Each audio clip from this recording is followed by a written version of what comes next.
Thanks for tuning into the Carrie Handle podcast. Here's your host, Bryce and Kevin.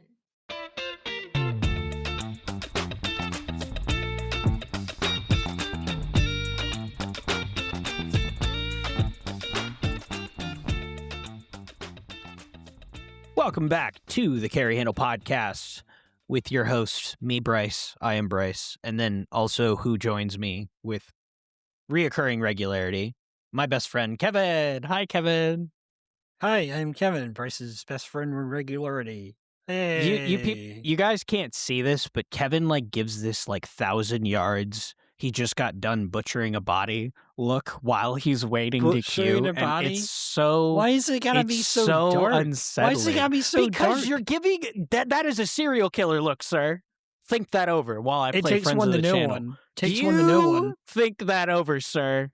Takes one to know one. We want to take this time to thank Friends of the Channel, who provided us 10% discount codes. For our listeners, that's you, and we don't get kickbacks. First is Hammy 3D Prints. Thousands of products for firearm storage and other fun stuff, too. Code CarryHandle10. Eastern Shore Sling Company. Handmade rifle slings and custom sewing. Dog leashes, too. Code CarryHandle. 19 Charlie Tactical. Gunsmithing, Kydex holsters, thousands of drop-ship gun parts, accessories, tools, firearms. Code TheCarryHandle10. And lastly, I want to thank myself for all the scheduling and all the shenanigans I deal with daily. Thank you, Hannah. Yes, thank you, Hannah, indeed. And then I have to unmute Kevin. So, Kevin, how are you on... It is Monday, right? Yes, it is Monday. How are you on this Monday, sir? I'm well. Perhaps you should unmute our esteemed guest as well. Well, why don't you introduce the esteemed guest? Because I always do it. David from Zermatt Arms. Yay! Yes, hi! Hello! Thank you for joining us. Hi, guys. How are y'all doing? Not bad. So really quickly, for a couple people that may not know, especially since how much airtime it seems to be, just everything on YouTube is nothing but Zermatt Arms, which I'm loving to see. Can you give us a quick intro to you and your company, please? Yeah. So, my name is David Petta. I started working here at Zermatt about 3 years ago. Actually, I just finished up my third year. Be starting my fourth year this week, actually. Had my own company prior. Still have my own company. It just sits idle now. I'm not doing anything with it in the current time space. But DC Precision was the name of that company. Is the name of that company. And got involved with the Zermatt guys. I actually worked at Zermatt years and years and years prior, right when I started DC Precision. The owner of Zermatt, Eric, offered me a part-time job working here in the shop as I started DC Precision to kind of help me offset my lack of business when I was first getting started.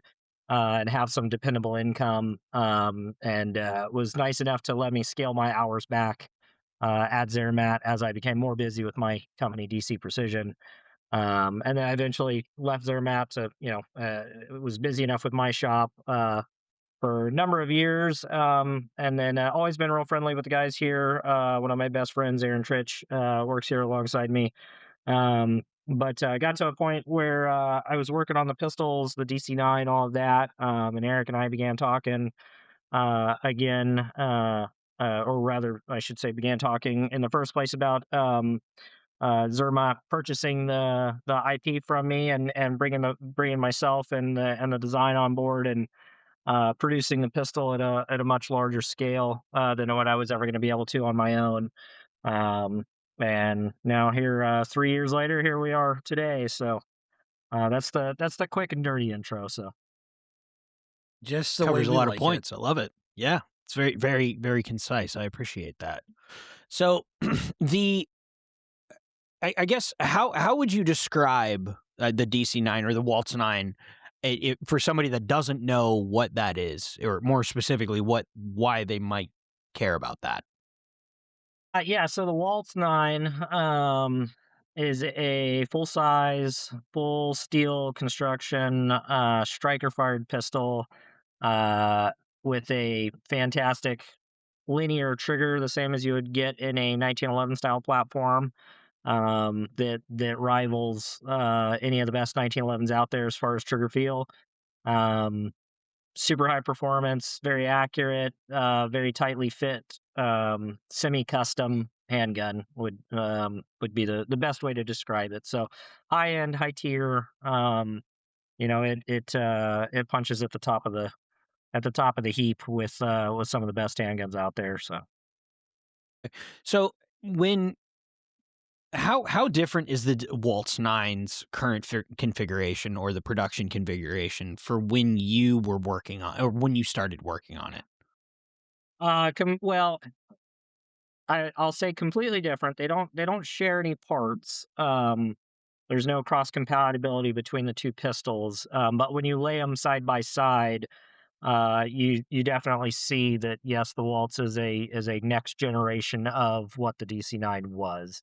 And kind of the best way that we describe it, and it's to kind of the way it's described on the website is, the DC9 was the inspirational blueprint for the Waltz. It needed to be a full size handgun, steel frame, steel slide, with a separate aluminum grip module, compensated, full length dust cover, takes Glock magazines, it's striker fired, it's cut for optics.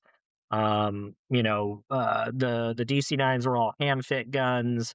When we first came together and everything, it was undecided whether or not we were going to hand fit these, or if we were, how we were gonna tackle that. And then in lots of conversations and in practice and with the machining capabilities that we have here, we decided that we were going to try and hit a point with it where we were able to fit the guns just straight off of the machines, because we have nice enough machines and the way that we're doing the operations. And Aaron's been very vital in achieving that, through the programming that we do on the pistols, as far as the way that the machines cut the parts, the order of operations, some of the fixturing, the ways that we do it. It takes a lot to be able to cut the parts consistent enough that they fit together off the machine the same way with the same end result that you would get of taking oversized parts and hand fitting them together. So uh, I think I got squirreled a little bit off track there, but the long story though is the DC9 was, like I said, it was the inspirational blueprint for the Waltz. But I designed the DC9, kind of was taking Glocks and replacing one piece at a time with parts of my own design. It started before the DC9. I was calling them skunks, and I was taking like Skunk Works, the I like stealth, that. the F-117 and all That's that. good. Nice. Yes. I was taking Zev OZ9 frames, and I was welding the frame rails up and then remachining the frame rails to hand fit OZ9 frames to Glock slides. And kind of Oh. trying to see how far I could get with that. I even extended the dust covers on some. I welded, cut the dust covers off and welded new dust covers on that were full length to get the dust cover out out flush with the Yeah. compensator. So anyway, so that was all just in my garage. I say my garage, but DC Precision's always just been in the garage next to my house. And kind of hit a point with that where I had kind of felt like I had hit the point where it was as good as it could be with that. And then talking to some friends of mine and some other guys, they were like, well, why don't you just have your own frames made? And I was like, yeah, that's not a bad idea, but I don't have a whole lot of money to work with. And so I was like, well, the most expensive part is paying somebody to model the thing up and all that. And I was like, well, let's see, I'll just go, I put a really badass Alienware computer on my credit card, downloaded Fusion 360, and Now you're sat talking. Fucking full send, man. and sat on YouTube. Sat on YouTube from about 10 p.m. to about 2 a.m. for about 2-3 weeks straight, teaching myself how to do Fusion 360 on YouTube. Got myself to a point where I felt like I knew enough what I was doing with it. And so then I modeled up a frame and reached out to a shop to see if hey, here's my model. Can you guys make this thing for me? So they started making the frames and the grip modules for me. And then that was still using Glock internal, so it's still a Glock trigger Okay. housing. Okay. Took a Glock slide blank. I made some modifications to the slide blank. Had to cut some relief cuts for the lockup pin, and all that. Fit the slide and frame rails together so they're hand fit to each other. Was using Glock barrels, but then the lockup lug on the bottom was recut and modified again for the locking pin on the DC9. Um, so I mean, like I said, we're replacing kind of one piece at a time. And I had started working on a It's design very for a straight, bespoke. yeah. And I started working on a design for a straight pull trigger on the DC9. It was still going to Mm. use it's I still had to kind of work with the geometry that was there from the Glock trigger. So I was trying to use the Glock trigger pin location, and potentially still a Glock trigger bar. But I had a bunch of different designs for different sear geometry in the back and some things to try and get a straight pull trigger in that. And that was around the time when I started talking with Eric. And then it was, well, hey, I see what the way he proposed it to me is like, I saw see what you've done in your garage, with a little manual grizzly mill and a little manual grizzly lathe and Yeah. what you've been able to accomplish with basically no money and very limited equipment and all that. So why don't you come over here? We have an entire machine shop, we have a budget to work with, we have programmers that know what they're doing. Let's see what we can do if we do this together. And it was obviously pretty tempting, that I said, yeah, let's do it. So, because there was a little bit of nervousness in that, Right. given selling the IP and giving up Yeah. a certain level of control. Yeah. Because I don't own, Eric's the one that owns Zermatt, and I'm an employee Right. now.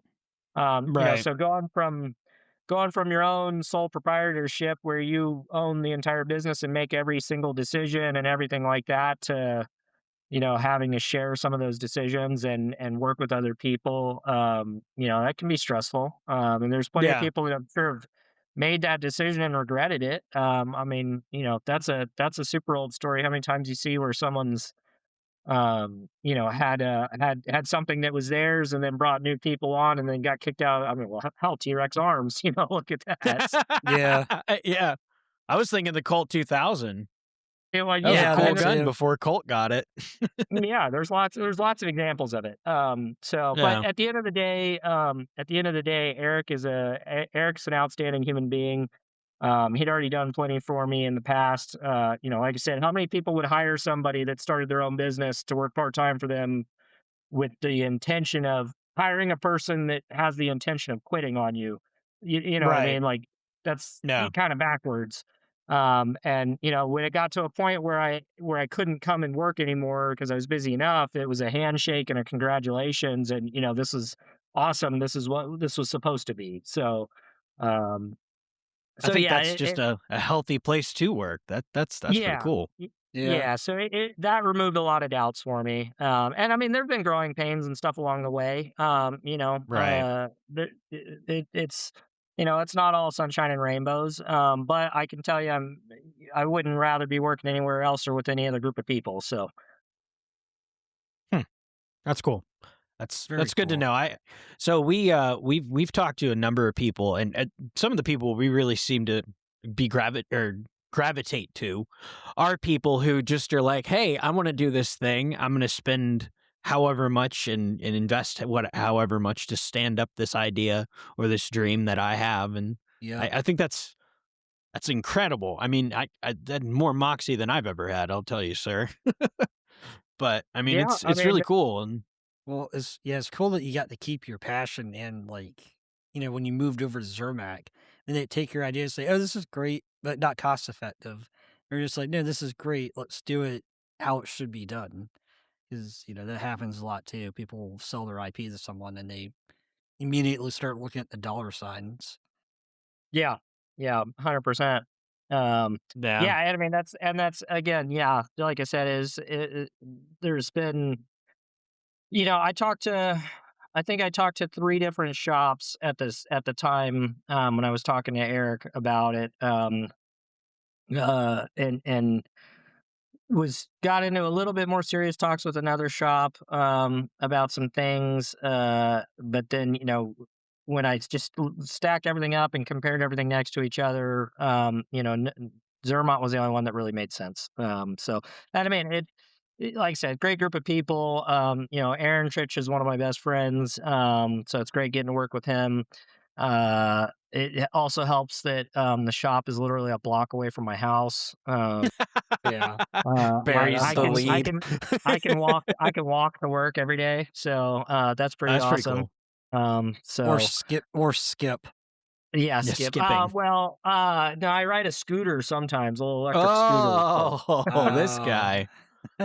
Fucking scooter guy. All Nice. right. Except that gets a little sketchy because my house is right on a highway, so like Perfect. scootering down the side of the highway with like Oh, semi hell trucks yeah. blowing by me going 45 miles an hour. I'm like, yeah, it's in the No uh, gas. Whee! yeah. Jeez. Well, so I noticed some design similarities between I guess the iterations of your dabbling, or not dabbling, but working on Glocks to the DC-9 to the Waltz 9 in terms of the slide profile in the barrel. So what drove, I mean, so where did you end up, or how did you settle on the locking system that you have now? Just because Yeah, that is so pretty drastically different than what, I mean, you started Yeah. with. yeah, 100%. So so in the DC-9, I had a couple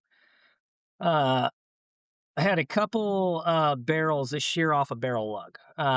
And there was during the initial during the initial design part of it, I had to change some geometry to get everything to be happy and work together. And everything was going great, things were good, and then I randomly had one pistol that sheared another one off after the geometry had been fixed and changed. And I was like, okay, well that's weird. Maybe it was just a bad heat treat or bad, just bad piece of material or something. Fixed it, sent it back out. It sheared the lug off a second time. I was like, what in the world? Fixed it, sheared the lug off a third time. I'm like, okay, I like it was just it just turned it into a nightmare. It was only one gun that did that. All the other guns didn't have any problems. No issues whatsoever. But it was something when we came to redo everything, I'm like, and looking, if you look back when the Zev OZ9 first launched, there was a bunch of OZ9s that sheared off barrel lugs. And if you look at Oh, the okay. steel I didn't if you know look at that. the steel frame Canic pistols, there's a bunch of examples of those that sheared off barrel lugs. So it's kind of a recurring theme in the striker fired Browning tilt barrel geometry. When you go from that polymer frame to that steel frame, just the impact forces Oh, there. You okay. need a larger barrel lug with a Yeah. larger cross section just because of the forces involved. Yeah. So it was something when we got to designing everything, I was like, well, what I want to do is I want to oversize the lug on the barrel like tenfold, just make it ridiculously beefy so that there's no way the barrel's going to break. And then the locking surfaces in the frame will put a removable locking block. And if anything, what we'll do is we'll make the locking block actually a little thinner than we want to. That way, if anything at all breaks, it's the locking block by design. And since it's removable from the frame, it's just an easy part to replace. Because I'd rather break that little cheap part than the really expensive barrel. Um, and so that was the original intention there. And thankfully we got to a point where the design on everything is so good now that I mean I've got a pistol in the safe right now that's got it's about to break 40,000 rounds. I got another pistol. This pistol sitting next to me right now has got 15,000 rounds on it. We got a bunch of examples with 10,000. Um, none of them are breaking locking blocks. So that seems to just kind of be an issue of the past, anyways. But if anything was going to fail, that was the part that we wanted to fail because it's a cheap enough part to be able to replace. And then when messing around with everything and trying to, it was a point where I was battling the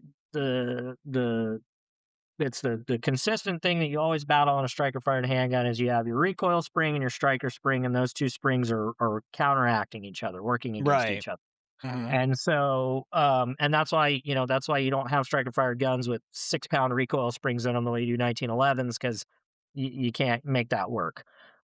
So, Right. in trying to get the most consistent return to battery and consistent lockup with the design where the slide comes home, goes consistently into battery, fully locks up without the recoil spring fighting against it. I was trying some things in the back of the trigger housing and the trigger pack. Was messing around with like a little assist, like little lever that assisted. They kind of act like it kind of looked like a miniature little hammer Mhm. that would cam over when the slide came back, and then as the slide was coming forward, it would come back up and kind of push the slide back forward. Oh. Um, Doesn't but the isn't that isn't oh, fuck isn't that like toggle assisted or something like that? I think no. uh, I'm thinking lever locked. Never mind. I'm thinking yeah, FAMAS. My I mean, fault. it kind of looks like a little yeah, it kind of looks like a little lever lock. Yeah. The Okay. the pro That's interesting. the problem with that is it was just creating too much drag on the slide during regular cycling. Mm. To get enough spring tension in that little thing that it did anything when it was pushing forward, it had to have so Right. much tension that when it was down, it was just sitting there pushing against the slide, and it just was Okay. causing a lot of drag. So in and around the time that I was messing with this, I was looking for ways to reduce the amount of drag on as many parts and as many components as I could.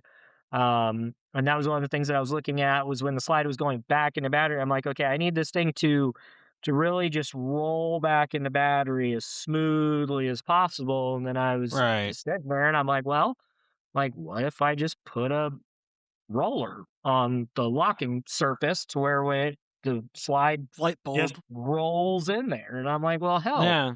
that's pretty easy. Uh, so I was like, hey, I was talking to Aaron about it, Aaron and Eric, and because Eric not only owns the shop, but he also runs the wire EDM machine here in the shop and and a bunch of other stuff. That's He's not handy. that, yeah, he's not the owner Yeah, that's type that like cool. he doesn't sit back and collect the paycheck. You know what I mean? Like he he's I out on like the it. shop floor, doing stuff with us and all that. So, anyways, I'm like, hey Eric, I need you to wire this piece out for me, and we need to make a little roller and some pins real quick and put all this together and test this out. And yeah, it was just one of those little light bulb moments. It was like, "Well, why didn't we think of this sooner?" And it works exactly as intended. It allows the pistol to have an incredibly tight lockup, but then still when it's going that last little bit, it just rolls right in there. And then the other beneficial part of it was when we were looking at that, we're like, well, hell, the roller, would be a really easy part to make in a bunch of different sizes. That way we can, control, by just increasing or decreasing the size of that roller, how tight everything fits together. Right. And so it kind of turned into a 2 for 1, where it was like, well, hell, it fixed this problem, but it also gave us this other solution that Yeah. That's you cool. almost didn't even know you were looking for. But when you looked at it, it was like, well, man, it just makes sense. Mm. Yeah, it's kind of it wasn't some like long way off forethought. It was just kind of it I is like just how a fluid that solution. is. Yeah, it is a I It's solution mean, like, to a hey, we could just problem do that that now. made sense. So often the best Right. designs known to man are just like that. They're Well, just like so boop, light bulb. yeah, exactly. So you say you can control the fit of the gun. So what are benefits to that? I mean, being able to control how tight the gun is. I mean, does it matter for operation, or is that more of a yeah, maintenance item? it's not something that a lot of people are gonna want to mess with. It's like one of those things Okay. that you can do, but 90% of people out there aren't going to or aren't going to know why they Right. would mess with it. The people who would be really interested would be like a hardcore like bullseye shooter, like Bianchi Cup, somebody that shoots Yep. those types of Okay. disciplines. Actual bullseye guns. Those guys would probably, I'm guessing, would be the type to purchase the roller kits and mess around with actually increasing roller size to a point that the gun locks up really, really, really, really tight. Mhm. Um, Mhm. and you can get it to a point where it locks up like a hard fit 1911. Where are you familiar with like a hard fit IMT. 1911? Yeah. Yeah, Yeah. Yeah. like So less bears than the AMT guns. yeah, like where they really like kind of like click when they Yeah. unlock. So you Like can new increase the less roller bears, you size. got to use like both hands. Yeah, exactly. Okay. But those guns don't feel super smooth at all. No, no, they do not. But I mean, but the barrel's locked up as tight as it possibly can be. They're super accurate guns, right? So you can change the roller size out for that, or like Joel Park. I talked to him. He's like I don't want a tight fit gun. He's like I want that thing to just be Mm, glass. yeah. Because for practical shooting, a Glock 17 is accurate enough. You know what I mean? So, Yeah, that's uh, fair. and so those type of guys, they if anything, they want a little bit looser fit gun. The majority of people out there, and I think the majority of people that buy like a $5,000 handgun, they want to pick it up, they want to rock the slide side to side, up and down, and feel that there's no play, and be like, "Oh yeah, this thing is sweet," and rack it and feel how smooth it is. Yeah. And so from us, the way the guns are going to be assembled is that kind of that real nice in the middle, nice and tight barrel lock up, no perceptible play in the frame of slide, but not hard fit, and also not super loosey goosey. So That's Interesting. interesting. So I grew up liking like the Springfield Professional, so I like the hard fit. Not that mhm. I don't know that it necessarily matters that much, but it's interesting that you could potentially get that out of your gun because I mean that's maybe less mandatory. It's just more of something that I would tactically like. But so the other thing I mean, there's a couple mentions of 1911 stuff in here. So the island comp you got going on here, or like the island barrel, I quite like. I like Yeah. I like a fix even with the sight delete. I like that barrel style. Uh, it's very reminiscent Was of that the old was that open like the guns. original like conception for this pistol? Was to always have a comp on there? Yeah, yeah. So I like all the Glocks I was building and all the DC9s, all those guns.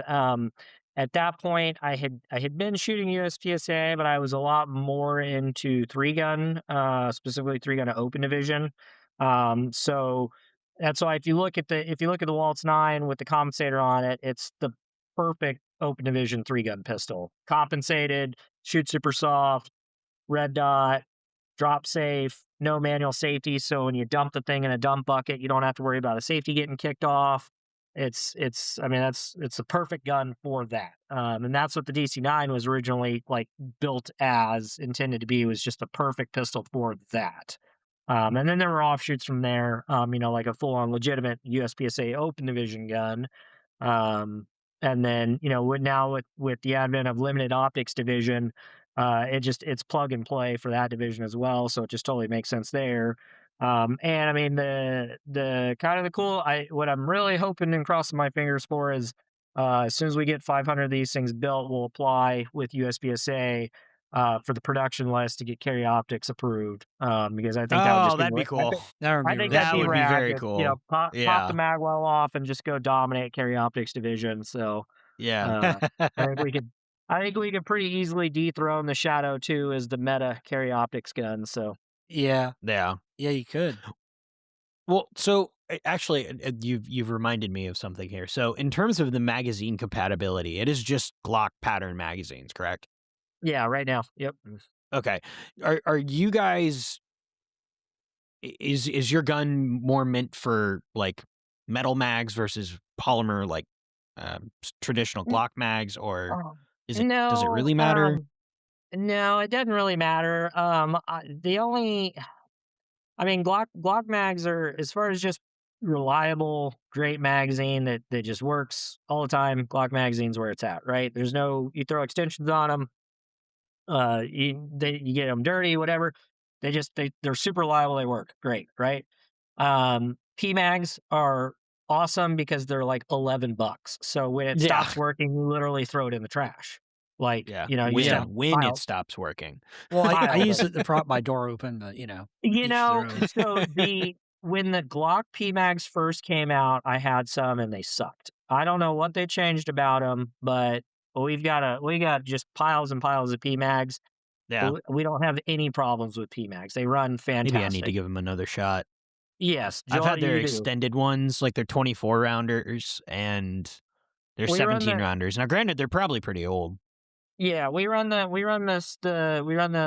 17 rounders and the 21 Yeah. rounders. 21. They Thank run. you. That one. Yep, Yeah, yep, it's they just run a little great. bit more extended. Yep. Nice. They run fantastic. And if it does stop working, Give them another literally it's shot. $11, just toss it in the garbage. You know what I mean?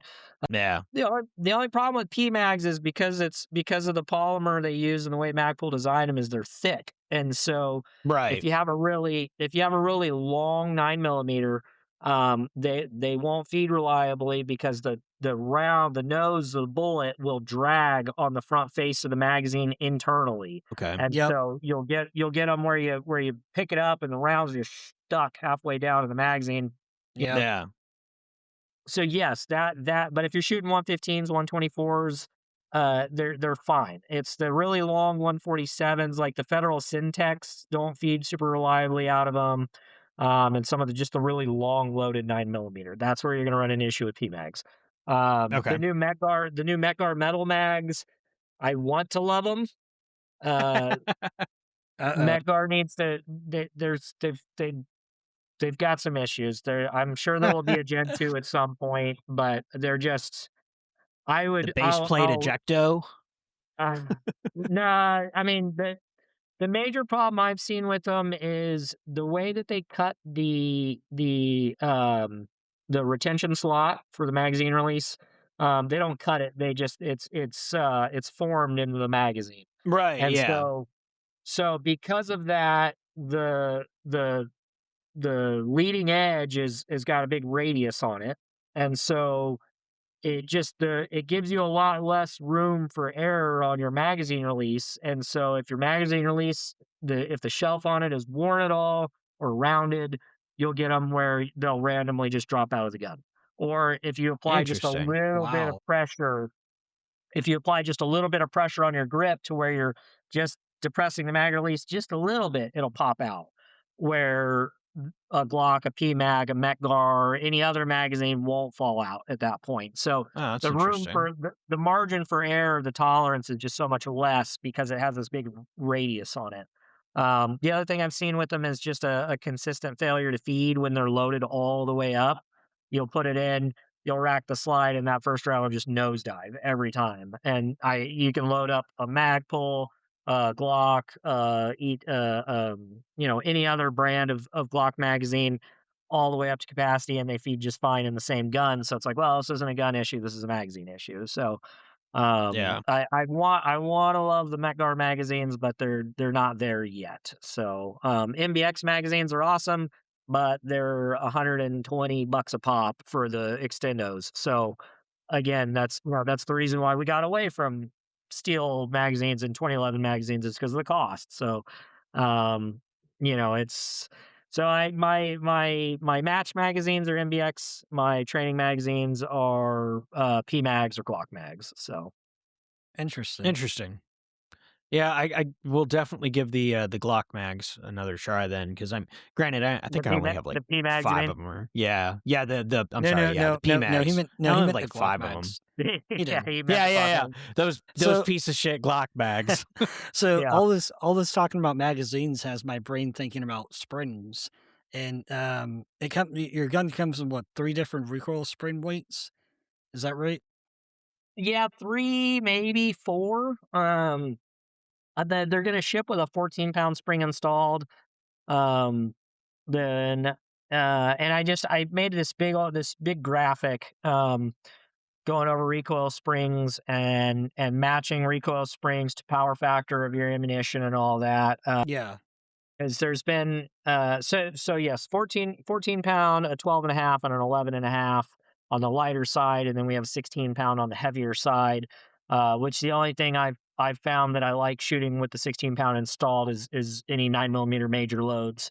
Um, but yeah, the reason for we want to give all the different recoil springs with the gun is because whether you're getting your gun with the compensated barrel or the standard barrel, both barrels will be available when you pistol your purchase or when you purchase your pistol, and you'll be able to get both barrels with the gun. So if you want both barrels at the same time, you don't have to order one or the other. You can get both of them. That's cool. And because of the roller locking block, it makes it so that there's no fitting of the barrel between the two. You just change the locking block out with the appropriate size roller to match the barrel. And so with the That different is the coolest barrels, thing ever. yeah, it's really great. There's not a lot of other pistols. There's not really any other pistols that you can do that with. That operate in this side of the market as far as like being super tight fit guns. Yeah, a Glock, yeah, Right. sure you can swap barrels out, but that's Yeah, I that's think kinda talking about this level of precision, I guess it's important to stress that normally hand fitting and things like that are what need. Even if you look at like match fit Glocks barrels to some degree, like they have gunsmith fit ones. But I mean, I that is important to stress. That is a very good point. yeah. But no, we wanted to give the different options for the recoil springs. That way, if somebody gets their gun and they get a compensated model and they go pick it up, and the only thing that they got available to shoot is some Blazer 115 grain, that when you chronograph that ammo through our gun, it spits out 121 power factor, which doesn't even make minimum power factor for USPSA. It's super, super puffy. And that ammo barely runs that gun. And so wanting to make sure that people have recoil springs that they can load it down enough that they can shoot a really light load and still get, fairly decent reliability through it. And not just have a paperweight, but that's something where when we're going through everything with the pistol and there's you can see in several of the first reviews that started popping out, people are talking about, oh, the ejection looks really weak, or there's, all the brass is bouncing off the optic and all that. Well, one, we made a change to the extractor tension that alleviated that most of that problem. But the other thing that you'll see or notice, and it's the same with any pistol. I mean, it's consistent across the board. But you can see your ejection pattern. If it's nice and clean, straight out to the right at 3 o'clock, that's doing exactly what it's supposed to be doing. And then as your ejection and extraction gets weaker and weaker, it starts coming across and moving towards 2 o'clock, 1 o'clock, 12 o'clock straight forward and getting erratic. Well, that's a sign of either a dirty gun, a dry gun, underpowered ammo, oversprung, whatever the combination of factors is. It's basically just your slide velocity has become so low that you're not getting reliable extraction and ejection. And people will jump on and be like, Yeah. "Oh, you need to tune the extractor. You need to do this. You need to do that." No, you need to clean your gun. You need to oil your gun, and you need to shoot the correct power factor ammo for the setup. And the Waltz it's not that it has a narrower operating window. It's that we took the operating window and we kind of scooted it over a little bit, just because the gun is built so robust that it really thrives with like 140, 145 and power factor ammunition, which is all of your really hot duty loads, your plus P, your federal HST 124 grain. That when you shoot those through like a regular Glock or a regular non-compensated pistol, it's like, man, these things really freaking hammer. And in a Waltz 9, it's just a dream to shoot. The gun feels fantastic with those loads. And it also enabled us to open up that operating window to the fact where we can say, hey, if you want to go shoot 9 major through your gun, go for it. Like the gun's going to be fine. So and there's Right. That's real cool. very few other pistols out there where they're going to tell you, yeah, go shoot 9 major. You're going to be fine. So You'll be Yeah. fine. Well, I mean, you kind of have to have like a full on open gun or like I guess a USP to Kevin's credit to be able to run like the gassy like 9 major loads to work those comps, to work those guns. Because I mean, it is contrary to like what you would think, but if you've shot an open gun, the more gassy, more I guess gas voluminous the round, like 38 super comp, it's a more violent round, but it keeps the gun flatter because it's working the comp a lot more. And then, I Yeah. mean, Yeah. runs the gun more 100%. consistently.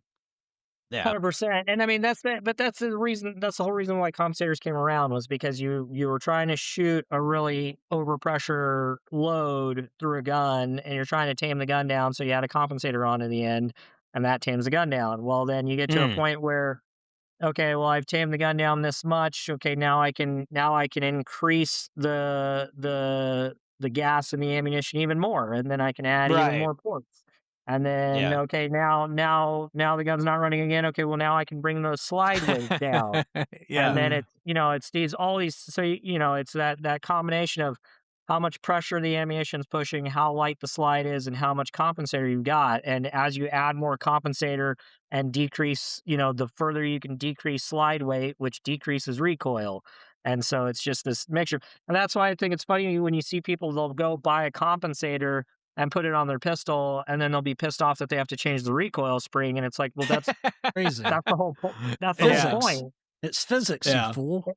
That's Well, the whole that point. was- And then you have compensator companies that'll tell you, well, if you have to, or you'll get, I love reading the comments and on Facebook and stuff, because you'd be like, oh, if the compensator was designed right, you shouldn't have to change the recoil spring. And it's like, no, that's exactly That wrong. means it's not Like, doing that anything. means it's not doing anything. Like, Yeah, right. so Well, that was really funny when like the fuck were they called? The Roland specials, when those were coming around, and people were like, "Oh, this is the duty grade open gun," and then people would be flabbergasted when they didn't work. It's like, if you look at that compensator, like you're gonna need some spicy shit to run it, and they'd be like, "Oh, him and Han about like high performance and this, that, and the other," but then you end up coming full circle again anyway, which is ironic. But I mean, but again, though, that's the whole point, though, is Yeah.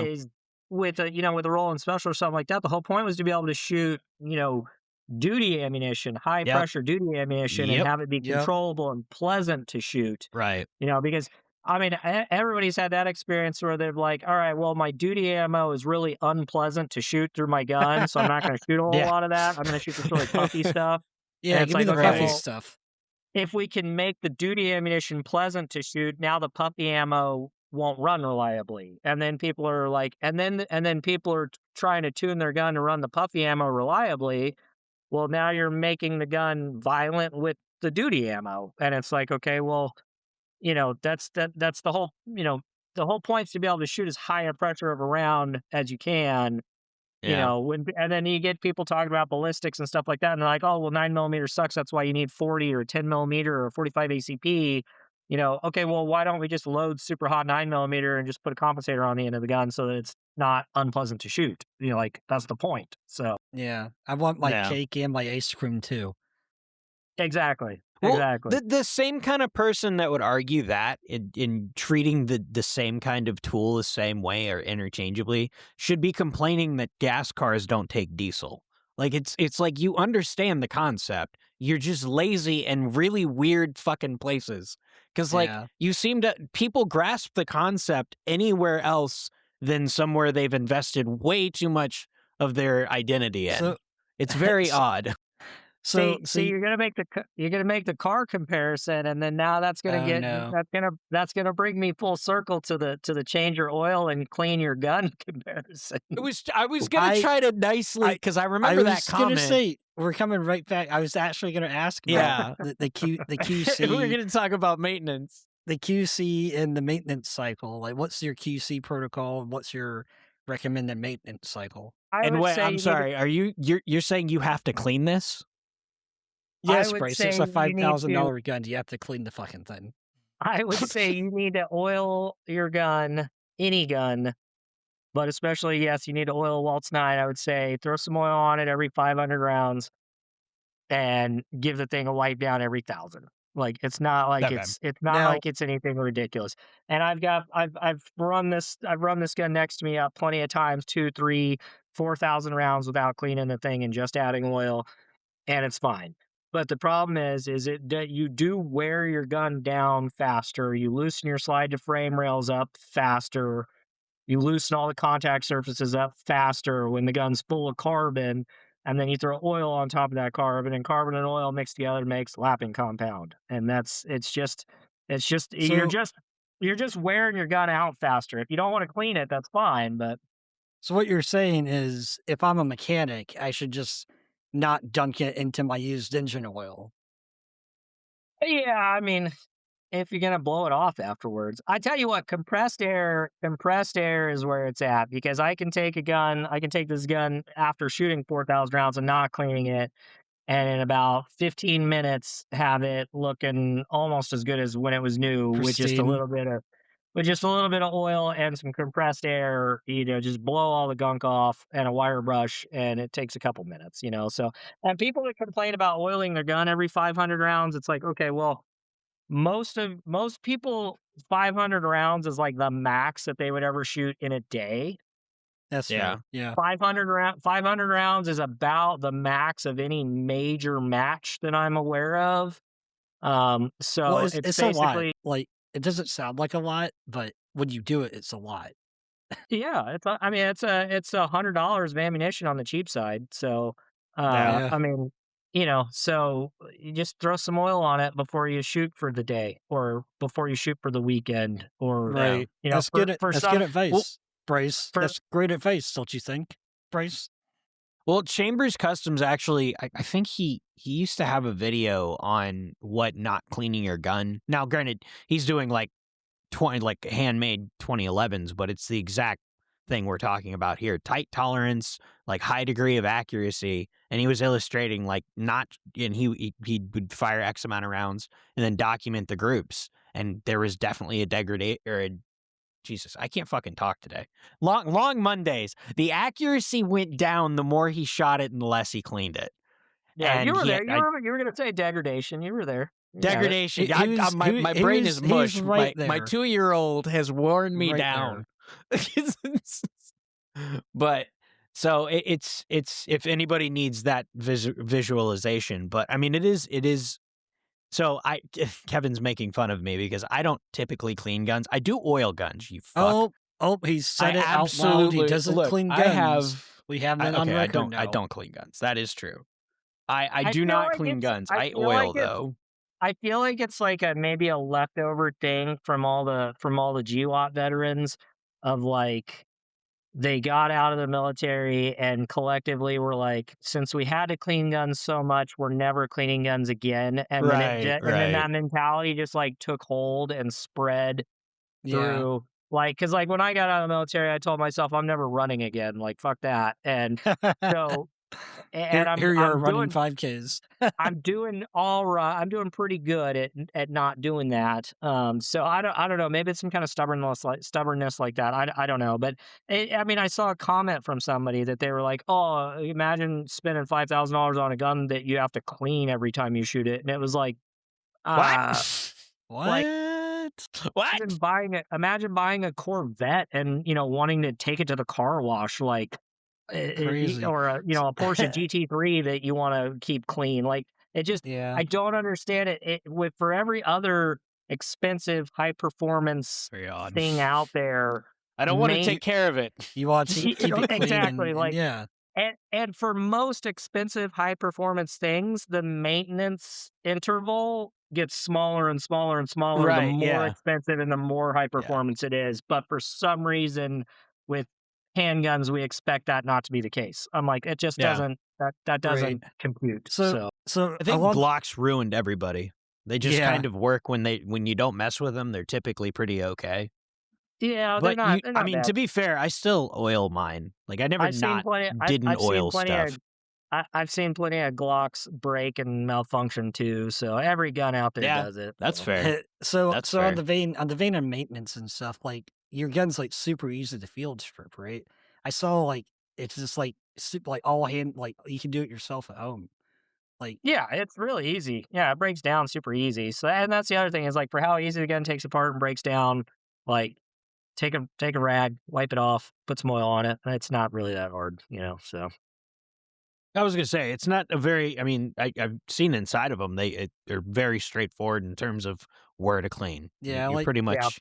It's I like pretty the intuitive. HK style of breakdown. And so that was something else that we talked about a lot internally as well, is like the gun's new and it's different, but it's still familiar. It's not so different that it's Yeah. like foreign. Like, I think that's one of the major things that would potentially hold back like the Lauga Alien, or some of these other really Yeah. really Way different out there, pistols like that. unfamiliar platforms. Yeah, Those also Yeah, get it's really like hot though. Yeah, the hot part doesn't Really work. hot. Yeah, the getting hot thing isn't great, but just Yeah. it's like too far forward that it's Yeah. not familiar, and so it causes like a reluctance to adopt, So Yeah. whereas Yeah. like anybody, if a Glock guy picks up a Waltz 9, it'll instantly feel familiar, Yeah. and Yeah. and It he'll sort feel of at looks home on like it. a Glock, yeah, but then when you pick it up, you realize it's like really nice, yeah. Yep. and then And the if a trigger is 1911 guy completely different. If a Oh, yeah. 1911 or a 2011 guy picks up a Waltz 9, they'll instantly feel familiar and at home on it. So it's interesting to be able to make both of those groups of people feel instantly at home, So That was one of my favorite things picking yours up. Is I am a 1911 guy through and through, so I just bought another one, but specifically 1911, not 2011, because I forgot to tell Kevin. I'll tell him later. he's looking at you. Yeah, he didn't know. I'm sorry. Yeah, but so that is something like I check barrel lugs, like check the barrel fit, check the bushing, check slide, whatever. And it was nice. It was nice playing with yours, especially with the barrel, like even the lockup. Like it was very like I could feel all the stages. It felt very nicely fit. It felt consistent gun to gun too. Now, granted, they're all show guns, so like they've been fucked through and through for days. But I mean, these things felt great in terms, like just mechanically, like they felt very nice. Yeah, that But was something that we learned at SHOT Show. Was I was on it was like the third or fourth day.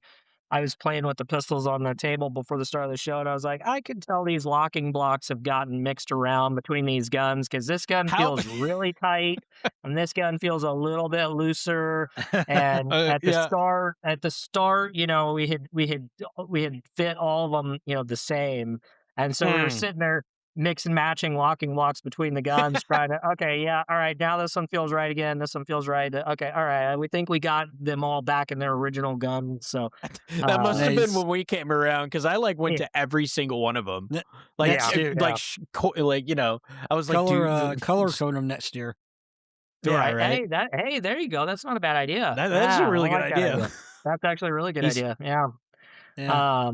Well, and that was something else though, is like, it always drives me nuts when I go to different booths and like they won't let you take the gun apart. Like, oh no, don't take it apart. Yeah. Don't look at the inside. Don't of it. look It at was the like, that's one insides. thing It's proprietary. Yeah, that was one of the things that we wanted to make sure of when we were at the show, is like, here, have at it, take it apart, check it out, take a look at it. So I love that. That was cool.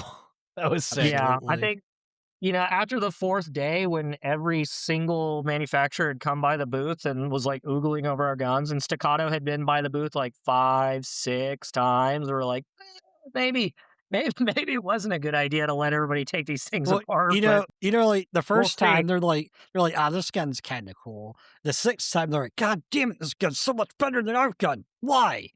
Well, and it was funny. It was funny because they would come in like little packs. Like it's like kind of like it seemed like they would like send the minions over first to be like, all right, go look at that thing and see if it's actually legit. And then you could tell they went back and they're like, yeah, you probably should go check that thing out. And then the next higher tier of guys would come in, and it was surreal. I mean, I had a good feeling going into it.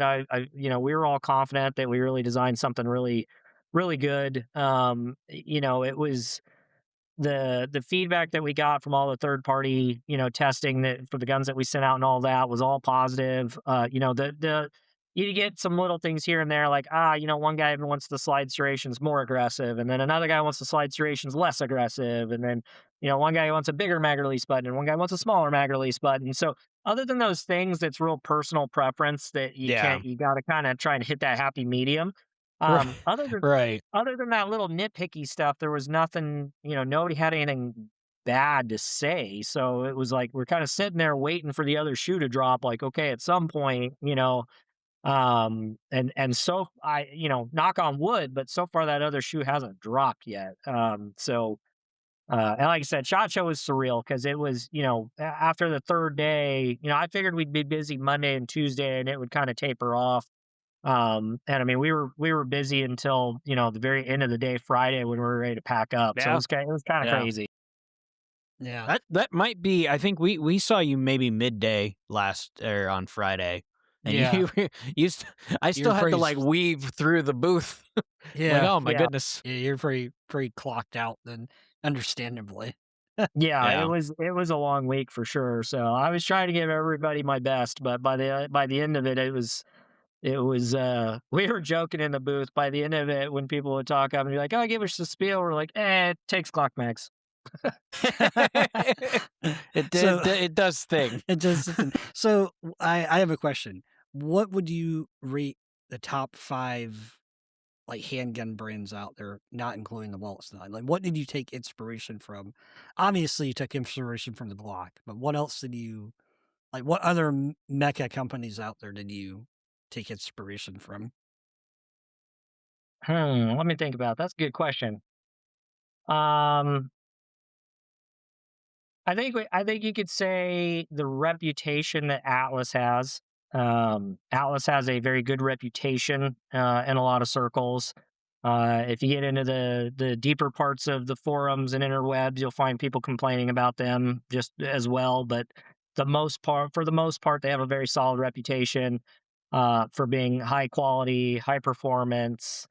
Um, so there's definitely that's a benchmark out there of something that we would like to achieve that same type of reputation um in the pistol industry uh with our handgun and the quantities and numbers of guns we're going to be able to manufacture and produce. I think we should be able to stand shoulder to shoulder with somebody like that in pretty short order. um as far as the quality, the attention to detail, the really being built correctly. Um, Probably Chambers Custom would be the spot that I would take inspiration from in that regard. Having a very tight set of tolerances and a dedication to building the guns correctly and being willing to share what those numbers are and being willing to because Joe measures all these other people's guns, but he also measures his own guns, and he isn't afraid to do so. So having that uh what's the word that not oh, I always forget this word, when you can see through something, transparency. Having the transparency Yeah. to just to talk about the tolerances that we're hitting and the way that we're doing things and being every gun that I've sent out to somebody, I've told them, "Hey, I'm not going to try to keep you saying specific things or anything like that. Anything you want to say about the gun, good, bad, or indifferent, please feel free to say publicly. The only thing I've ever asked anybody is if you have any issue at all, give us the chance to address it with customer service the way that we would for any other customer. So if you have a malfunction or something like that, give me the chance to diagnose the gun, figure out what's going on, and remedy it. But beyond that, and you saw that with Humble Marksman in his review video, he discussed openly that he had issues with his gun, sent it back to us. I went back through it. We made some changes to the extractors and updated a couple other parts that at that point in time were prototype parts in those guns that then were updated with production level parts. He got the guns back and they ran great. And I was perfectly fine with him talking about that, having that level of transparency, because there's no reason to not have that level of transparency. You know what I Right. mean? So, um, that there, man, you said I had to give 5? All right, I'll be nice. You can do 4. 4. I mean, Glock's first, Glock being, obviously there's a tremendous amount of inspiration there. Striker fired gun, simple to work on. So that there's a level of inspiration there. Who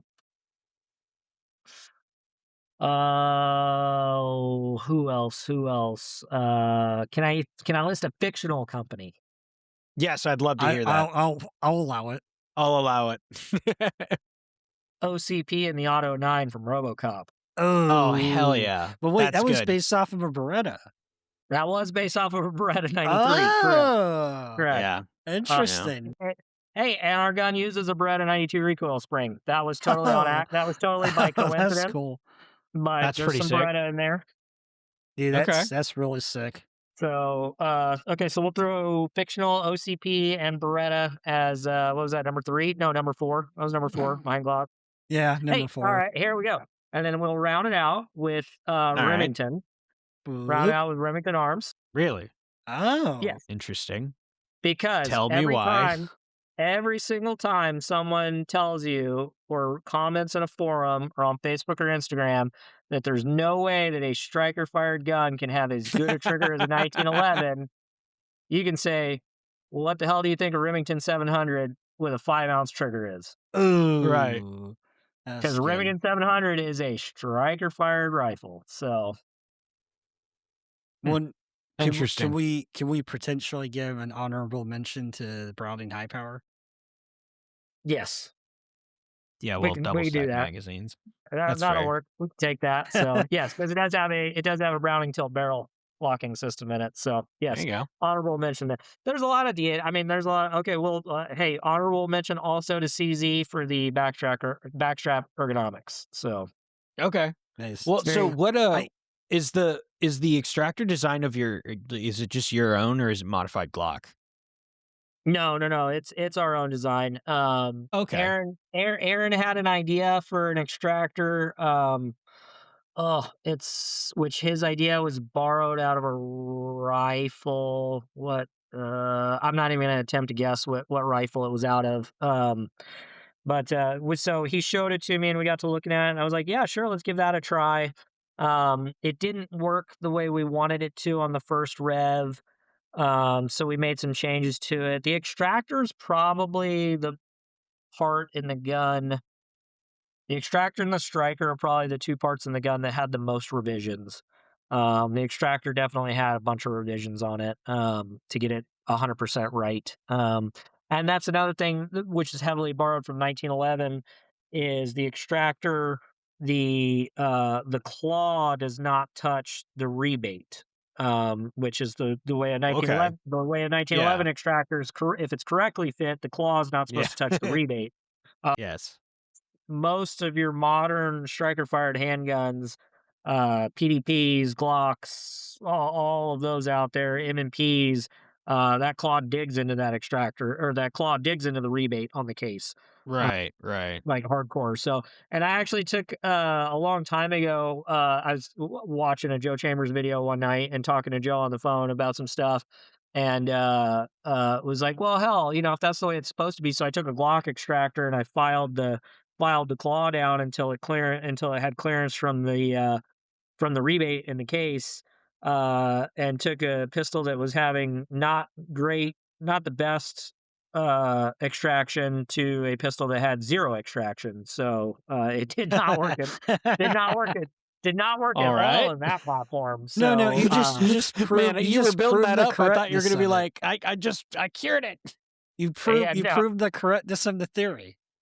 Yeah. Oh God. So, for whatever reason, striker fired guns seem allergic to an extractor fit like that. But we got it to work really well on ours. So, and a lot of people think it's an internal extractor, like a 1911.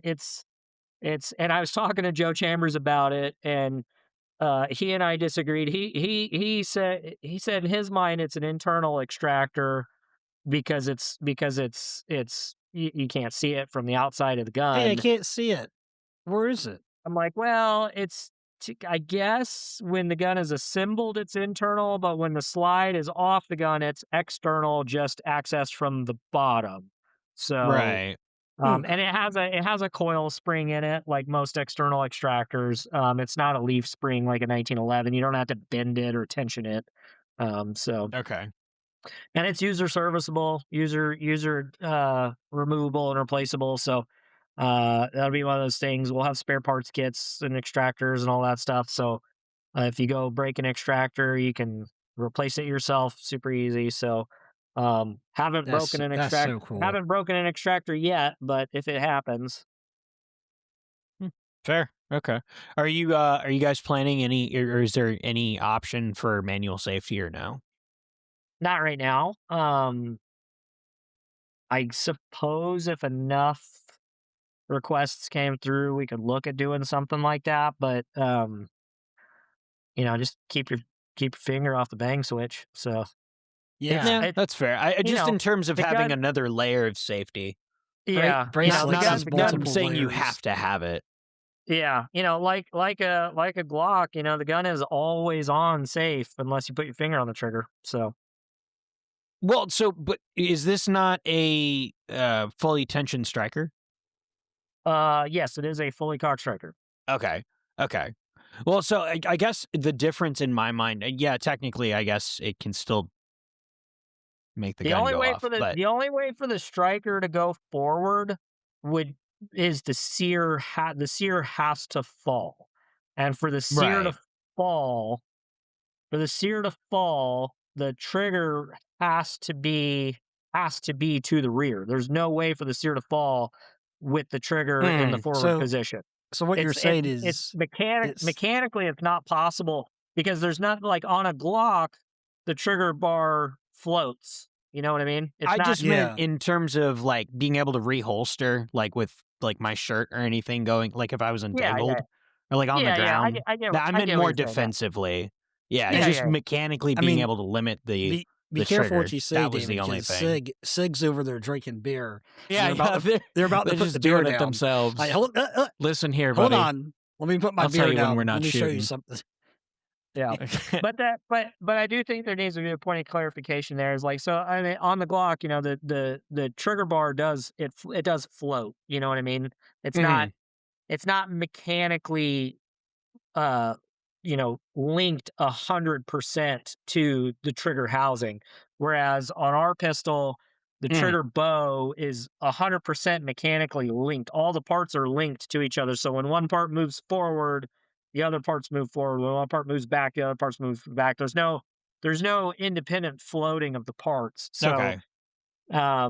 It's all effectively tension then. Like it's everything is actively bearing on each other. Everything moves together, and the sear actually has two. There's the primary trip sear that it sits on and is in contact with, but there's a secondary piece that sits underneath of it that moves out of the way before the trip sear moves out of the way. So if the trip sear were to fail, the sear would just fall onto that piece, and it can't fall far enough to release the striker. And those pieces move opposite of each other. So if you drop the pistol, the impact that might cause the trip sear to come unlocked is going to cause the other piece to fall further in the lock. Oh, I like that. That's a really good design. And vice versa. So any angle you drop the gun at, those pieces are working opposite directions. So okay. Well, I mean, that's cool. So, I guess the that's only your answer real to way manual safety is not needed. Well, I still think a manual safety physically blocking the sear is a good idea. I literally just mean I'm physically Kevin, shaking have my you head been now. getting your shit pushed in on the ground trying to reholster? I can guarantee you it fucking sucks. Yes. I have. I get what you're saying. I mean, as far as like, loose clothing, something like that. Like I get it. Yeah, I didn't mean, mean. I feel like as long as it's drop safe, I don't give a shit. I just meant in terms, and I guess that's more to the point. It's not necessarily a defensive pistol. No, either. It's not really built. But I will also throw this argument out there though. For all the bros running around with 1911s or 2011s with a deactivated grip safety, and they're like, "Oh, it's got a manual safety on it. It's got a manual safety on it, right?" Yeah. Okay, so what happens when you pull that gun out and flick that manual safety off and then drop the gun? That manual safety doesn't do anything for you. Or if you have, the manual safety only works for you when it's engaged. But if it's flicked off, it's just same as not having any safety at all. I would have to. Well, so he makes a good point. On a the grip safety only on a deactivated grip safety only. gun. Yeah, but the grip safety only stops the trigger bow. So I mean, it's not really, it's not mechanically like the thumb safety mechanically limits the sear. Yes. So I mean, they're different. I mean, they're kind of. So but anybody that tapes down their grip safety, I judge anyway. We activate our safeties here. Yeah, but that's what I'm saying. Like if your manual safety that's blocking the sear is off, then it's at which 90%. So like shooting a USPSA stage, that grip safety's off 96, 97% of the time. As soon as that gun clears the holster, that safety's off. So when you're running around a stage and if you trip and fling that gun with that 1.5 pound trigger, it's, or any, it's just one of those things, I don't know. I like playing devil's advocate. I can argue it both directions. Absolutely. All right. So you made really good points about this kind of being like a competition build. Do you have any plans in the future to make a more like defense, like carry pistol? For sure. Like a compact version carry pistol for everyday men like myself? Yeah, for sure. We'll have a 4.5 pound trigger pack available. If it's not available right at launch when the guns go on pre-order, it'll be pretty shortly afterwards. I'm pushing and trying to get it done in time to be ready to go for the first batch of pre-orders. Because I know that's going to be a major requirement for a lot of guys, for a lot of LEOs and cops and stuff.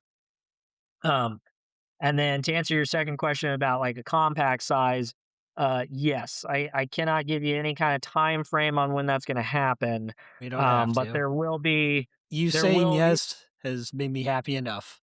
These are 5-inch guns right now, so there will be some 4-inch guns coming at some point in time. We'll also be releasing a shorter grip module at some point in time that takes Glock 19 magazines. Cool. So there's, there may also be a polymer grip module coming at some point in time. Don't you threaten me with a good time, David.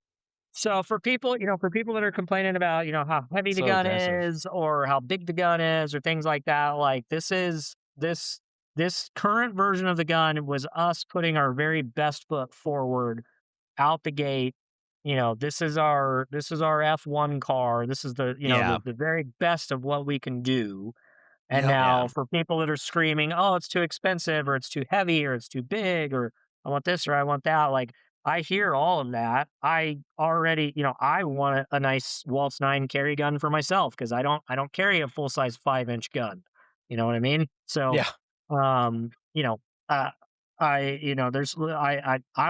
pistol guy through and through. So everything that people are screaming that they want, like I'm 10 steps ahead of you. I want that too. So now that's not to say that stuff's all going to be here 6 months from now or a year from now.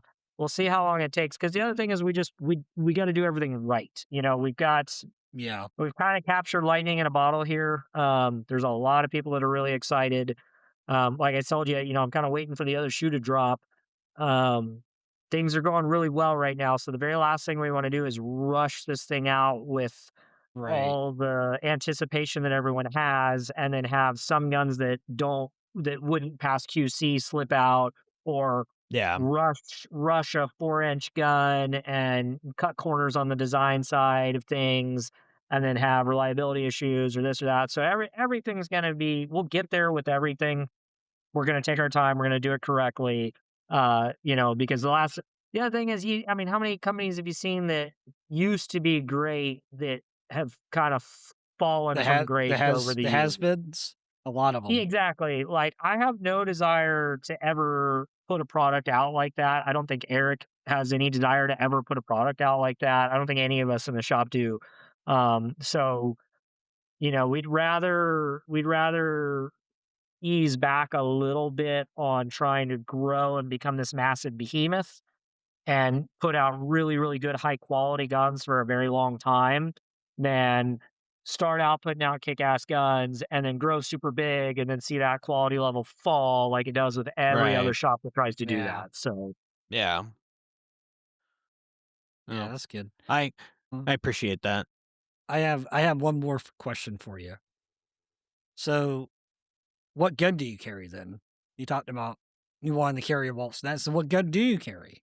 I currently carry a Glock 17 with a 19 grip chop on it. Nice. Armor cut, ported, stippled. Very So cool. I don't know. I built that gun. I don't know, 7 years ago. Right on. So, my last question then is: was the Waltz 9 always a compensated gun, or or were you ever using any like designs for porting or anything like that, or it's very specific with the compensator? Yeah, it was always originally intended to be a compensated gun. It was intended to be the call it a striker fired successor to the Staccato XC. You know, everything that the Okay. Staccato Okay. XC was compensated, single chamber compensated, full length dust cover, Right. all metal. Well, the XC is not all metal; it's got a polymer grip module. But for the price the XC was, I always thought it should have had an aluminum grip. But Okay. man, I mean, I remember when the Costa comps came out back when it was STI, and I Yeah. always thought those were the sickest guns. Oh I man, I know it was supposed to be for the 45, but that 9mm, and then people were getting like red dots on them, and I'm like, that's a yeah, great gun. And So it's like, yeah, oh, cool. that they thing made the was XC. that thing was so hot. Like, yeah, heck Yeah. yeah. So, But yeah, that late STI was just some good stuff. yeah, it really was. Yep, they were some kick ass guns. So, yeah, I mean that's what it was intended to be, and then everything out from there is just a natural deviation or offshoot from there. Like, yeah, it's easy to not put a compensator on it and have it play in limited optics. It's easy to take the magwell off and have it play in carry optics. It's easy to shorten the gun down and shorten the grip down and have it be a fantastic carry gun. Then throw some porting on top of that gun and have it be a really badass, Yeah. carry gun. So, I've got a prototype Waltz with no compensator on it that's ported that shoots really, really nice. So, um, yeah. So, there's some prototype guns running around. So, when we get closer, when the time comes, I'll start leaking some photos of some of that stuff out for people to chew on a little bit. But for I now, we would got to like to get this. chew on that. For now, we got to get this first version of the gun off the ground. Get 500 of these bad boys built and sold. Get on Carry Optics list. We got a line of things to accomplish and just check them off one at a time. So Awesome. That's Well, cool. it's really exciting. I like the momentum, and people are still talking about them. And there's a lot of times I feel like we've seen new stuff, and it's just like, oh, this seems really cool, except for like one layer in, and then it's just Well, a bunch of bullshit. But yeah, I I yeah, sincerely hope that that that takes that's over. some feedback that I've gotten a couple times recently was like, there's so many times that something's come out and everybody's been super pumped up for it, and then when you actually get it in your hands, it just the anticipation built too high, and so yeah, it couldn't live up to the anticipation. And the last two people that have third party people that have gotten their hands on the gun, both came back and said, the anticipation was really, really high and it still exceeded it. So, getting that kind of feedback back is pretty awesome. So, yeah. So awesome. Yeah. Well, we appreciate you very much for coming on and taking the time to talk to us. But for the people, where can they find you, and where can they find like how do they track you down? so I mean, I'm not. I still poke around on my DC Precision Instagram a little bit. But I don't really do much on there. I haven't posted anything on there in a long time. I aside from doing all the stuff with the Waltz, pretty much all the social media and everything on Zermatt, I do all that for us now as well. Okay. So pretty much the Zermatt Instagram page, that's pretty much me running around behind the scenes on there. Aside from that, I mean, you can give any of us at the shop a call. We can answer any questions for you about the pistols, about any of the rifle actions, anything else that we're doing. The If you need to send us an email, if you have any questions about the pistols, just hit us up at the sales email, which is just sales@zermattarms.com. So and that's the other thing I'll kind of close off with this is as much of this was pushed along by me and all of that. Now here at Zermatt Arms and for the last 3 years, I've had a team of guys behind me, supporting this project and making it what it is. Aaron was right beside me during the entire design phase. There's a lot of his DNA in this pistol now as well, from the design side of things. The programming and all of that is all Logan and Aaron, both, as far as getting the machines to be able to make these parts in a way that they come off the machine just ready to go. And those guys go back and forth and back and forth. The programming has as many revisions as the design does.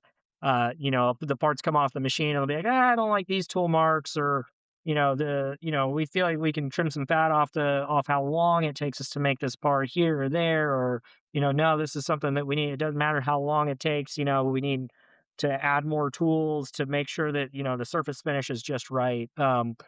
And then having the guys that because programming the machine is one thing, and then having the machine operators that can watch the parts, measure the parts consistently as they're coming off the machines, make tool adjustments and offsets to keep the parts being cut correctly. Eric, for Eric's very hands off. He brought me on to do this and was just like, all right, here you go. And he doesn't come and poke around and be like, oh, you should do this different, or you should do this different. He just trusts that I know what I'm doing. He trusts Aaron and Logan on the programming side of things, that those guys know what they're doing. He's just very hands off. He hired you because he trusts you. So therefore, go and do. And so having a work environment like that and a shop like that is fantastic. So that's why I say, like, it's definitely not just me. It's a whole shop of guys now that are bringing this to fruition. It's like I said, that's the reason why I trusted these guys enough to bring my baby over here for this. So Yeah, that's exactly what that is. It's your intellectual child you've worked on for however many hours, and that's a lot of trust. Symphony. What? Symphony? Synergy? What's happening here? Synergy? The one, the classic. What? Symphony. Yeah, that Are one. you having a stroke? Yes, I am. Oh, God. Do you smell toast? Yes, is there toast in the air? Adam, Oh, God. I don't think most people. I'll ask the next person that's having one if they do that. If you actually Yeah. smell toast. I just heard Yeah, if that. they actually do it. I'll get back to you on that. See, one. I've heard that too, and he's in the medical field, and I don't think we've ever had I think that I've talk. asked one person that, and they couldn't Yeah. really respond very well. Well, I was going to say, Because they Well, were you gotta actively- wait. Well, they were can a actively person Damn it. having a stroke tell you that they smell toast? Yeah. I mean, that's It's one like, of the hey, symptoms man, of not being able to I- talk. I don't know. All I know is Except knowing this him, he'll person- just carry toast around to make it Oh happen. no! I was This pushing him up to the monster. ICU, and I was It's asking like, do you them, and they had smell like a, toast? they had like a face, they were like, oh, I'm like, okay, then I guess you can't respond to me. That's Taking cool. notes, feverishly taking notes. All right. Well, I'm confused now. Where were you going with Symphony? Oh, Yeah, wait. because Waltz 9 Symphony, I was thinking of like a marketing idea for you guys to like have like a whole like symphony like playing, and then you walk out in gotcha. like a suit, and then you pull out the Waltz 9 and just start shooting it. Man, if we had Staccato's marketing budget, yeah, we'd definitely be doing some stuff with like classical dancers and we like pull out all the stops on that you for walk up sure. to I love someone, it. hey, let me see your Shadow Caesar 2. Okay, and it's dropping in the trash, right where it belongs. Yeah. So, you guys should go bully Joel Park into getting those shirts made that one of the time I just shared it on the Instagram. Somebody had Joel Park as James Bond with a quote on the back. It's like, I think I'd like to take a Waltz 9 with me on this one or something like that. So That's funny. it was pretty That's good. funny. I love it. But yeah, or hey, if anybody knows any of the guys at the Prop House, I just saw a thing that they are talking about rebooting RoboCop as a series. So Ooh. I think RoboCop should definitely carry a Waltz Auto 9. So You That'd gotta be sick. create a select fire model then, and then just have that as a demo video, just for the back pocket. and to think that I'm not, or that I don't, I've had that. I'm I've had sorry. that thing modeled Excuse up me. for a hot minute. I didn't mean to be insulting. I We are- apologize. Of course. Bryce, come Zermatt on is now. a 07 manufacturer with an SOT. We God can build machine bless. guns and suppressors. Yeah, I want so there will badly most- for that to. I there love will it. most definitely be some full auto Waltz 9s at some point. Oh. So I even have a big old like frame weight laser aiming module modeled up design to extend the front of the gun even longer with big old ports to make it look I like like it. an Auto 9. So I love it. That's perfect. That's I love cool. that. yeah, I need to bully. we approve of I need this to bully message. Jake. I need to bully Jake from the 1911 Syndicate into doing something with that. You know, he loves to get going on all the movie stuff. So I love that. All right. Well, David, thank you so much for coming on. We really appreciate you coming, taking the time. It's been an absolute pleasure. And to the viewers listeners. There we go. Or I know the things. viewers. Or the viewers, because this does go up on YouTube sometimes when I actually hit share. I would like to to tell you that we appreciate you. We wouldn't be able to do this without you. It's an honest. Just thank you very much for taking the time to tune in and listen to our nonsense with the way more cool guests that we have on, obviously. Mhm. But the best way to support the show is to comment, like, share, rate, do all the call to action things which we have been told to mention. But genuinely, we do appreciate you, and I don't remember who's coming out after this, so I apologize. Normally, I'm supposed to tell you what the next episode is, but Well, I don't I remember. have a PSA. Technically, it's going to be a fireside. I have a What? PSA to you watching right now, listening. Wash your hands, you filthy animal. What? Thank you. What a That was weird to the way. listener. All right. Wash your fine. hands. I'm rolling Wash I'm rolling dirty the outro hands, on that you very damn odd. dirty people. Who hurt you? Just settle down. Jesus. The Shadow 2 did. Hey, you made it to the end of the video. Very cool. You should like and subscribe. On Facebook and Instagram. And Twitter and Spotify. You should listen there too. If you Well, if you aren't they heard this on listening to Spotify. this on Spotify right now? Well, they could be, but there's also YouTube podcasts, so you know, all of the places. We always forget where we post this stuff. We don't know where this is. Thank you for listening wherever you're listening to, but you should also like the other places that we are. And Who then are we and what the hell are we doing here? yeah, I don't know how we got here. So thank you for letting us talk directly into your ear holes. Ah, right to the brain. Thanks for listening. Bye. Adios.